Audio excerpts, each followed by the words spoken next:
अस्सलाम वालेकुम, welcome to PPS video lecture session. My name is Neha. आज हम 9th कंप्यूटर साइंस के फर्स्ट चैप्टर को डिस्कस करेंगे जो कि प्रॉब्लम सॉल्विंग है।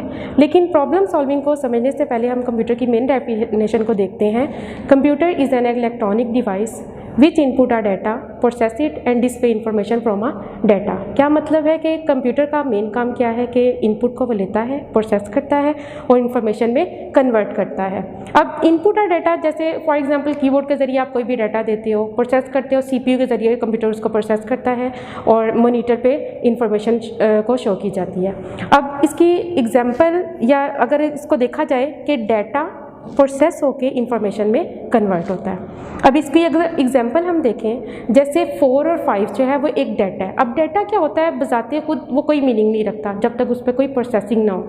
अब 4 और 5 डाटा है, आप इनपुट भी इसको कह सकते हो। जैसे ही वो प्रोसेस हुआ, अब प्रोसेसिंग का क्या प्रोसीजर है कि प्रोसेस इसमें एडिशन हुई है। जिस अरिथमेटिक का अकॉर्डिंग देखें तो इसमें जो प्रोसेस है वो एडिशन हुई है। तो 4 + 5 जब इस पर प्रोसेस हुआ तो इंफॉर्मेशन हमारे पास आई आउटपुट जो कि 9 है। अब हमें ये प्रॉपर मीनिंग दे रहा है कि 4 + 5 = 9, यानी कि जो डाटा है वो प्रोसेस होके इंफॉर्मेशन में कन्वर्ट हुआ। ये तो था मेन कंप्यूटर की डेफिनेशन। अब हम अपने मेन टॉपिक की तरफ आते हैं जो कि प्रॉब्लम सॉल्विंग है। तो स्टूडेंट्स, प्रॉब्लम सॉल्विंग के लिए सबसे पहले सोल्यूशन से पहले प्रॉब्लम को समझना बहुत ज़्यादा ज़रूरी होता है। तो इसमें पहला टॉपिक हमारा यही है कि डिफाइनिंग अ प्रॉब्लम। तो प्रॉब्लम क्या होनी चाहिए, एक तो वो वेल डिफाइंड होनी चाहिए, ईजीली समझ लग सके, क्योंकि जब हमें प्रॉब्लम ईजीली समझ लग जाती है तब हम उसके सोल्यूशन को भी हमें सॉल्व करने में कोई मसला नहीं होता। एक तो वेल डिफाइंड होनी चाहिए, दूसरा क्लियरली स्पेसिफाइड होनी चाहिए और उसके क्लियर गोल होने चाहिए। अब यहाँ पर ये सवाल पैदा होता है कि अगर प्रॉब्लम जो है वो वेल डिफाइंड नहीं है तो फिर क्या किया जाए। अब इसके लिए बुक में 3 स्ट्रेटजीज बताई गई हैं, जिसमें से फर्स्ट है कि गेन बैकग्राउंड नॉलेज, यानी कि हम उसके पस मंज़र को देखते हैं, सर्कमस्टांसिस या सिचुएशन जिसमें वो प्रॉब्लम वकूअ पज़ीर होती है। तो इससे हमें प्रॉब्लम को समझने में आसानी हो जाती है जब उसके हम बैकग्राउंड नॉलेज को देखते हैं। सेकेंड है कि यूज़ केसेस, यानी कि इसमें कोई भी हम नॉलेज जो हमें मालूम नहीं होता उसका हम अंदाज़ा लगा लेते हैं। तो ये ज़्यादातर जो स्ट्रैटेजी है वो बेस करती है पास्ट एक्सपीरियंसिस पे, यानी कि जो पास्ट में जो भी रिसर्च हुई है इस प्रॉब्लम के मुतालिक, तो हमें उससे मदद मिलती है कि उसको कैसे सॉल्व किया गया था, कैसे समझा गया था। तो इसलिए ये ज़्यादातर बेस करती है हमारे पास्ट एक्सपीरियंसिस पे। लास्ट वन है ड्रॉ अ पिक्चर, यानी कि अगर हमें कोई भी प्रॉब्लम दी जाए तो अगर हम उसकी पिक्चर ड्रा कर लें तो पिक्चर ड्रा करने से ये होता है कि ईजिली वो हमें समझ लग जाती है। जैसे कि आप लोगों की बुक पे फिगर 1.1 में एक फिगर दी गई है जिसमें फर्स्ट पे 3 हॉर्सेस हैं, उनका जो ऐड है वो 30 आ रहा है। अब अगर हम इसको अगर गौर से समझें तो फिर हमें पता चलेगा कि अगर हम मतलब हर हॉर्स को वैल्यू 10 दे दें तो 10 + 10 + 10 = आ जाएगा 30। ठीक है, यानी कि यहाँ से हमें ये समझ लगी कि 1 हॉर्स की वैल्यू जो है वो 30 है। सेकंड पे हम देखते हैं कि 1 हॉर्स है, 2 हॉर्स क्यों है +2 हॉर्स क्यों = आ रहा है 18 के। अब हमें ये तो पता है कि 1 हॉर्स की वैल्यू जो है वो 10 है। तो अगर हम देखें, अगर हम 2 हॉर्स शू हैं, अगर उसको वैल्यू 4 दे दी जाए, नेक्स्ट की भी 4 दे दी जाए, तो इस तरह तीनों को प्लस करें तो इसका आंसर आ रहा है 18। यानी कि यहाँ से हमें ये क्लियर हुआ कि जैसे 2 हॉर्स शू दिए गए हैं तो जाहिर सी बात है कि 1 हॉर्स शू की वैल्यू क्या होगी, 2 होगी। सेकेंड उसमें दिया गया है कि 2 हॉर्स शू है और 1 बूट है। ठीक है, तो 2 हॉर्स शू की वैल्यू तो 4 है और 1 बूट की, अब 1 बूट की 1 होगी, इसी तरह दोनों को ऐड किया तो 2 होगी, तो 4 में से 2 निकाले 2। नेक्स्ट पे उसने 1 हॉर्स दिया हुआ है, 1 बूट है, 1 हॉर्स दिया गया है और 1 ही हॉर्स शो दिया गया है। इसी तरह आप लोगों को पता है कि मैथ्स में सबसे पहले मल्टीप्लिकेशन का अमल होता है। तो 10 में 2 मल्टीप्लाई किया, 20 में 1 ऐड किया तो 21। तो यानी कि इन शॉर्ट इसका कहने का, पूरी पिक्चर को डिस्कस करने का मकसद ये था कि पहले हमने क्या किया, जो प्रॉब्लम थी उसको पिक्चर की सूरत में ड्रा करके उसको इजीली समझ लिया गया। अब यहाँ पर डू यू नो एक और है कि एल्बर्ट ईस्टन है जो ये बयान करते हैं कि अगर मुझे 1 घंटा दिया जाए किसी भी प्लैनेट को सेव करने के लिए तो मैं 59 मिनट्स जो है उस प्रॉब्लम को डिफ़ाइन करने में लूँगा और 1 मिनट जो है उसको सॉल्व करने में लूँगा। कहने का मकसद ये है कि प्रॉब्लम की सॉल्यूशन से पहले प्रॉब्लम को समझना बहुत ज़रूरी होता है। जैसे ही प्रॉब्लम समझ लग जाती है तो उसके सॉल्यूशन में इतना टाइम नहीं लगता। देखिए वो डिफ़ाइन करने में 59 मिनट्स ले रहा था और जबकि उसको सॉल्व करने में 1 मिनट ले रहा था। ये तो था पूरा टॉपिक था defining a problem. Next topic है हमारा अंडरस्टैंडिंग अ प्रॉब्लम, यानी कि अगर हमें कोई भी रिडल या पजल दिया जाता है तो तब तक उसको हम सॉल्व नहीं कर सकते जब तक उसको हम कम्प्लीटली अंडरस्टैंड ना कर लें। तो यहाँ हमारी बुक में प्रॉब्लम को समझने के लिए 5 वर्ड्स जो हैं वो बताए गए हैं। अब वो 5 वर्ड्स क्या हैं? What, who, when, where and why. इससे क्या मुराद है कि व्हाट प्रॉब्लम क्या है, हु यानी कि इस प्रॉब्लम में कौन शामिल है, व्हेन मतलब कितना टाइम रिक्वायर्ड है इसको सॉल्व करने में, यानी कि और उसके बाद वेयर प्रॉब्लम कहाँ पे वाक़ई हो रही है और वाई और ये क्यों हो रही है। जब हम ये 5 वर्ड्स का आंसर प्रोवाइड ईजीली दे सकते हैं तो फिर हम प्रॉब्लम को सॉल्व करना हमारे लिए आसान हो जाता है और उसको अंडरस्टैंड करना भी आसान हो जाता है। जैसे कि हमारी बुक में मिसाल दी हुई है कि आपको टीचर जो है काम असाइन करती है कि अब क्लास स्टूडेंट्स की जो है वो अल्फ़ाबेटिकली डायरेक्टरी हमने बनानी है जो कि स्टार्ट हो रही है वर्ड ए के साथ, यानी कि पहले ए के जिसके नाम ए से स्टार्ट होते हैं पहले उसका, फिर बी, इसी तरह जी तक जो है सारे नाम लिखने हैं। और इसके लिए रिक्वायर्ड है 1 वीक, यानी कि 1 वीक में ये काम जो है कंप्लीट करना है। अगर हम इस पूरी प्रॉब्लम को 5 वर्ड्स के अकॉर्डिंग देखें तो इसमें प्रॉब्लम क्या है? लिस्ट ऑफ स्टूडेंट्स तैयार करनी है जिनका नाम जो है वो ए से स्टार्ट हो रहा है, ये तो हो गई प्रॉब्लम। उसके बाद हु, इसमें कौन शामिल है? स्टूडेंट्स इसमें शामिल है। वाई, क्यों करनी है? To prepare the directory of the students. और व्हेन, कब, यानी कि कितना टाइम रिक्वायर्ड है? तो विद इन अ वीक, यानी कि 1 वीक हमें रिक्वायर्ड है इसको कंप्लीट करने में। वेयर, कहाँ पर? स्कूल में ये प्रॉब्लम हो रही है। ठीक है, ये तो हो गया अंडरस्टैंडिंग का प्रॉब्लम, यानी कि किसी भी प्रॉब्लम को समझने के लिए अगर इन 5 वर्ड्स का हम आंसर दे सकें तो तब उसके सोल्यूशन में हमें कोई दिक्कत नहीं आती। तो 5 वर्ड्स क्या हैं? What, who, when, why and where and why. उसके बाद नेक्स्ट हमारा टॉपिक आ जाता है प्लानिंग का सोल्यूशन। जब हम प्रॉब्लम को डिफाइन कर लेते हैं, प्रॉब्लम को अंडरस्टैंड कर लेते हैं, फिर हम उसके सोल्यूशन की तरफ आते हैं। तो किसी भी प्रॉब्लम को सॉल्व करने के लिए इसमें हमारी बुक में स्ट्रेटजीज बताई गई हैं, जिसमें से फर्स्ट है डिवाइड एंड कनकर, यानी कि इसमें क्या होता है कि एक लार्ज जो प्रॉब्लम है उसको छोटे छोटे हिस्सों में डिवाइड कर लिया जाता है। इस तरह क्या होता है कि इसको सॉल्व करना आसान हो जाता है। सेकंड क्या है? Guess, check and improve.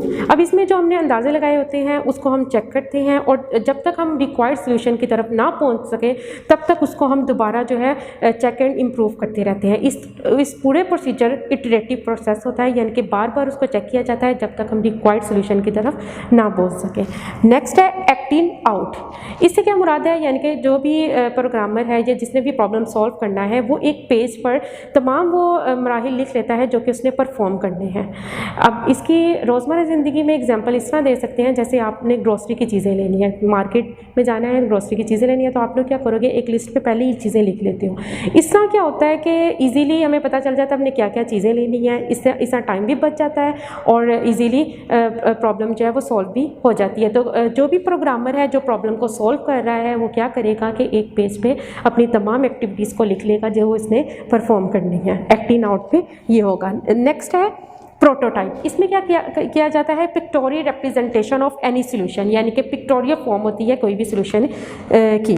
उसके बाद हमारा नेक्स्ट टॉपिक है डिफाइनिंग कैंडिडेट सोल्यूशन। अब कैंडिडेट सोल्यूशन क्या होता है कि all possible solution of any problem is called candidate solution, यानी कि किसी भी प्रॉब्लम के जो पॉसिबल सोल्यूशन होते हैं उसको हम कैंडिडेट सोल्यूशन बोलते हैं। अब इसमें और हम वो तरीकाकार यूज़ करते हैं जो इसमें से बेस्ट होता है। ठीक है, अब इसकी एग्जांपल इसमें दी गई है कि अगर आपने अपने स्कूल में क्रिकेट मैच जो बच्चे खेलते हैं उनकी नंबर्स बताने हैं। तो इसका एक तरीकाकार तो ये है कि आप अंदाज़ा लगा लो कि एक क्लास में इतने स्टूडेंट्स जो हैं वो क्रिकेट मैच खेलते हैं और उसको अपने स्कूल में जितनी भी क्लासेस हैं उसके साथ मल्टीप्लाई कर दो। इसका जो आंसर आएगा वो कैंडिडेट सोल्यूशन है।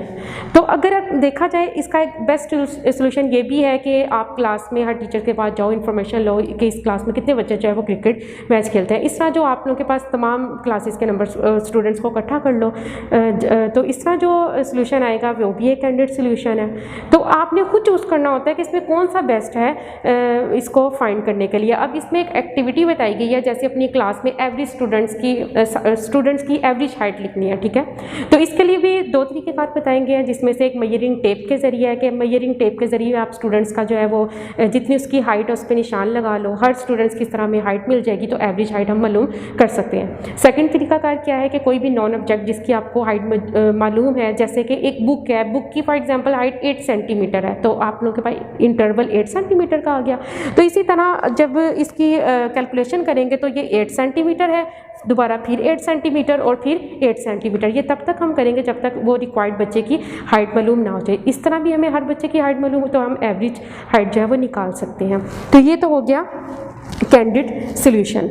दोबारा मैं बता रही हूँ कि कैंडिडेट सोल्यूशन क्या है। All possible solution of any problem is called candidate solution, और वी सिलेक्ट और हम इसमें से एक सोल्यूशन जो है वो चूज़ करते हैं जो कि बेस्ट हो, टाइम भी कम ले और बेहतर भी हो। नेक्स्ट हमारा है सिलेक्टिंग द बेस्ट सोल्यूशन। जैसे कि हमने पहले पढ़ा कि एक प्रॉब्लम को सॉल्व करने के काफ़ी सोल्यूशन होते हैं, तो उसमें से हमने बेस्ट सोल्यूशन को सिलेक्ट करना होता है। तो इसके 3 फैक्टर जो है इस पर असरअंदाज होते हैं। सबसे पहले स्पीड, कॉस्ट एंड कॉम्प्लेक्सिटी। अब स्पीड क्या है, यानी कि जो हम प्रॉब्लम को सॉल्व कर रहे हैं, एक तो वो स्पीडी होना चाहिए। दूसरा कॉस्ट, यानी कि उस प्रॉब्लम को सॉल्व करने के लिए जो हमें कॉस्ट प्रोवाइड की गई है कि इस कॉस्ट में हमने इसका सोल्यूशन जो है वो तैयार करना है। अगर तो वो उसका सोल्यूशन उस रिक्वायर्ड कॉस्ट पर नहीं हो रहा तो इसका मतलब है वो बेस्ट सोल्यूशन नहीं है। थर्ड है कि कॉम्प्लेक्सिटी, यानी कि उसको सॉल्व करने में कोई पेचीदगी नहीं होनी चाहिए, इजीली वो प्रॉब्लम जो है वो सॉल्व हो जानी चाहिए। जैसे कि यहाँ पर एक मिसाल दी गई है बुक में कि आपके स्कूल के तमाम जो स्टूडेंट्स के नेम हैं वो वेबसाइट पर मौजूद, जैसे कि आपकी बुक में एग्जाम्पल दी गई है कि आपके स्कूल के जो तमाम स्टूडेंट्स हैं उनके नाम जो है वो एक वेबसाइट पर मौजूद हैं, और कहा जाता है कि उसमें से पार्टिकुलर नेम जो है वो सर्च करो स्टूडेंट का। अब इसके तरीकाकार तो बहुत ज़्यादा है। एक तो ये है कि आप वेबसाइट को देखो और तब तक उस नाम, जब वेबसाइट पे नाम को देखो जब तक उस रिक्वायर्ड जो है वो स्टूडेंट के नाम तक ना पहुंच सको। एक तो एक तरीका कार ये हो गया। दूसरा क्या है कि एक प्रिंट आउट निकाल के मतलब कॉपी पे सर्च करो तब तक स्टूडेंट्स का नाम जो है वो ना आ जाए। तीसरा क्या है कि उसको कॉपी करके माइक्रोसॉफ्ट एक्सेल पर उसको पेस्ट करके वहाँ पर सर्च कर दिया जाए। लास्ट वन है कि कंट्रोल प्लस एफ जो है वो दबाया जाए। अब ये तरीकाकार है किसी भी प्रॉब्लम को सॉल्व करने के लिए। जैसे कि प्रॉब्लम ये थी कि स्टूडेंट्स के तमाम नाम जो हैं वो एक डायरेक्ट वेबसाइट पे मौजूद हैं और उसमें से पार्टिकुलर नेम जो है वो सर्च किया जाए। तो इसमें से जो बेस्ट हमें तरीका लगेगा, टाइम भी जिसमें कम लगेगा, वो तरीकाकार जो है हम चूज़ करेंगे। तो स्टूडेंट्स यहाँ तक जो हमारा टॉपिक है वो डिफाइनिंग अ प्रॉब्लम, या प्रॉब्लम को डिफ़ाइन करना, उसके बाद उसको अंडरस्टैंड करना, बेस्ट कैंडिडेट सोल्यूशन और बेस्ट सोल्यूशन जो है सिलेक्ट करना, ये तमाम जो था एक टॉपिक था प्रॉब्लम सॉल्विंग का। नेक्स्ट जो हमारा टॉपिक है वो है फ्लो चार्ट पर। अब फ्लो चार्ट क्या होती है? किसी भी प्रॉब्लम की जो पिक्टोरियल रिप्रेजेंटेशन होती है उसको हम फ्लो चार्ट बोलते हैं, कि graphical presentation of the steps to solve a problem. अब इसकी एक सिंपल एग्जांपल हम ये लेते हैं कि हमारे पास एक प्रॉब्लम है वेयरिंग शूज़ विद सॉक्स, यानी कि शूज़ पहनना सॉक्स के साथ। ये एक सिंपल एक प्रॉब्लम है। अब अगर देखा जाए इसको फ्लो चार्ट पे कैसे जाहिर करना है, स्टार्ट और स्टॉप बटन ये तो टर्मिनल्स हैं और ये हर फ्लो चार्ट जिस भी प्रॉब्लम का हमने बनाना है उसमें ये शामिल होंगे। स्टार्ट एंड स्टॉप बटन जो है इसका टर्मिनल होगा।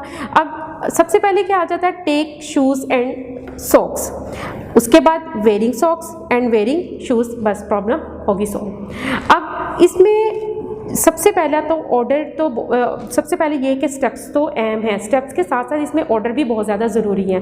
कैसे? अगर स्टूडेंट्स अगर हम वेयरिंग शूज़ पहले लिख देते हैं, वेयरिंग सॉक्स बाद में लिख देते हैं तो ये गलत हो जाएगा, क्योंकि पहले हम सॉक्स पहनेंगे उसके बाद ही हम शूज़ पहनेंगे। तो इसलिए इसमें ऑर्डर भी बहुत ज़्यादा अहम होता है फ्लो चार्ट में। नेक्स्ट आ जाता है कि determining requirements for a flow chart. अब फ्लो चार्ट के लिए हमें किन किन चीज़ों की ज़रूरत होती है? इसमें इनपुट है, आउटपुट है, डिसीजन मेकिंग है और प्रोसेसिंग है। अब इनपुट क्या है? जैसे कि हमने पहले पढ़ा था कि यूज़र से डाटा लेना इनपुट कहलाता है, ठीक है। अब इसमें हमें टाइप भी बताना बहुत ज़रूरी है और इसमें कितने इनपुट हमने इस्तेमाल करने हैं वो भी इनपुट में बताना बहुत ज़्यादा ज़रूरी है। अब टाइप से क्या है? ज़्यादातर बेसिक 3 तरह के ही डाटा होते हैं। एक इंटीजर फॉर्म में होता है, फ्लोटिंग में होता है और स्ट्रिंग या करैक्टर में होता है। अब इंटीजर में क्या होगा? प्लस माइनस दोनों हमारे वैल्यूज़ आ जाएंगी। फ्लोटिंग में अशारिया वाले आते हैं और स्ट्रिंग में जैसे कोई भी करैक्टर है, पाकिस्तान है, इस तरह का जो है वो स्ट्रिंग वैल्यू में आ जाता है। उसके बाद है प्रोसेसिंग। जैसे कि हमने फर्स्ट कंप्यूटर की डेफिनेशन में पढ़ा था कि इनपुट आफ्टर प्रोसेसिंग जो है इंफॉर्मेशन में कन्वर्ट होता है। और प्रोसेसिंग में हमने पढ़ा था एडिशन जो 4+5 था। अब प्रोसेसिंग में क्या होता है? इंक्रीजिंग डिक्रीजिंग का प्रोसीजर इस्तेमाल किया जाता है। एडिशन, सब्ट्रैक्शन, मल्टीप्लिकेशन इसमें होती है। अब इंक्रीजिंग से हम ये मिसाल लेते हैं, जैसे फॉर एग्जांपल हमने प्रिंट करना है 1 to 10 वैल्यू। अब 1 to 10 से इंक्रीज हुआ है, जैसे 1 के बाद 2 के बाद 3, तो इसमें 1 ऐड हुआ है, ये इंक्रीजिंग प्रोसेस है। डिक्रीजिंग जैसे 10 to 1 है तो इसमें 1 माइनस होके जैसे 10, 9, 8 इस तरह ये डिक्रीजिंग प्रोसेस है और ये ज़्यादातर लूप में इस्तेमाल होता है। अब नेक्स्ट हमारे पास आ जाता है डिसीजन मेकिंग। अब डिसीजन मेकिंग में क्या होता है कि एक कंडीशन दे दी जाती है, उसके अकॉर्डिंग जो है वो कंट्रोल जो है ट्रांसफ़र होता है, यानी कि उसके अकॉर्डिंग एक सेट ऑफ स्टेटमेंट एग्जीक्यूट होती है, दूसरी जो है वो निगलेक्ट कर दी जाती है। अब मिसाल के तौर पर डिसीजन मेकिंग में मैंने एग्जांपल ये दी है कि अगर स्टूडेंट के मार्क्स हैं वो 40 या 40 से ज़्यादा हैं तो स्टेटमेंट या कंडीशन ट्रू हो जाएगी और हमें प्रिंट हो जाएगा पास, आउटपुट हमें शो होगा पास, स्टूडेंट के पास है। अगर उसके 40 से कम मार्क्स हैं तो स्टेटमेंट कंडीशन होगी फॉल्स और प्रिंट हमें हो गया फेल। तो ये डिसीजन मेकिंग है, ये आगे जाके हम फर्दर इसको डिटेल में पढ़ेंगे। उसके बाद है आउटपुट। आउटपुट क्या था कि output are use to display information, जैसे कि हमने वो फर्स्ट कंप्यूटर की डेफिनेशन में पढ़ा था कि input after processing is called output या इंफॉर्मेशन जो है वो कहलाता है। अच्छा स्टूडेंट्स, फ्लो चार्ट सिंबल के लिए अगर सबसे पहले हम एक फ्लो चार्ट की एग्जांपल देखते हैं जो कि परसेंटेज निकालने की है। अब इसके लिए स्टार्ट एंड स्टॉप, तो जैसे मैंने पहले बताया कि हर फ्लो चार्ट में ये इस्तेमाल होंगे और ये टर्मिनल कहलाएंगे, ठीक है। अब हमने सबसे पहले इनपुट क्या देना है? Obtained marks and total marks. उसके बाद प्रोसेसिंग क्या हुई है कि परसेंटेज आपको पता है कि obtained marks over total marks multiply by 100। अब यहाँ पर ये डिसीजन मेकिंग है कि अगर तो परसेंटेज 40 ग्रेटर देन 40 आ जाए फिर स्टूडेंट पास है, आउटपुट शो होगा। अगर फॉल्स है तो फेल हो जाएगा, ये आउटपुट शो होगा और दोनों पर ये पूरा प्रोग्राम एंड होकर स्टॉप जो है वो हो जाएगा, ठीक है। ये तो फ्लो चार्ट की एक एग्जांपल है परसेंटेज निकालने की। अब हम इस सिंबल्स को देखते हैं, जैसे कि ये हमने पहले भी बताया कि फ़्लो चार्ट में क्या होता है कि फ़्लो लाइंस का इस्तेमाल किया जाता है। फ़्लो में ये बताते हैं डायरेक्शन का बताता है, ठीक है। उसके बाद ये स्टॉप एंड स्टार्ट बटन के लिए टर्मिनल है। ये प्रोसेसिंग का अमल है, इसके लिए रेक्टेंगुलर बॉक्स को इस्तेमाल किया जाता है। डिसीजन का है, ये इनपुट आउटपुट क्या है, ये on page end of page का क्या मतलब है कि अगर फ़्लो चार्ट हमारा एक ही पेज पर पूरा हो रहा है, जैसे ये एक ही पेज पे था तो इसके लिए हम ऑन पेज साइन जो है इस्तेमाल करते हैं। अगर ऑफ पेज है, एक से ज़्यादा पेजेस में है, उनको हमने कनेक्ट करना है तो उसके लिए हमें ये वाला ऑफ पेज जो है वो साइन इस्तेमाल करना पड़ता है। अगर इस प्रोग्राम में देखा जाए तो स्टार्ट एंड स्टॉप जो है ये था हमारा टर्मिनल। अब इनपुट ये वाला बॉक्स था, ये इनपुट था और यूज़र से क्या लेना था? ऑब्टेन्ड मार्क्स और टोटल मार्क्स। अब जो परसेंटेज जो निकाली ये प्रोसेसिंग था, जैसे कंप्यूटर की डेफिनेशन में हमने पढ़ा था प्लस का साइन 4+5, इसी तरह यहाँ पर ये जो है प्रोसेसिंग का अमल है। डिसीजन मेकिंग में हमने क्या किया कि अगर 40 से ग्रेटर मार्क्स आ जाए तो पास आउटपुट शो कर दे, अगर फॉल्स आ जाए तो फेल शो कर दे। ये सिंपल एक एग्जाम्पल थी फ्लो चार्ट की।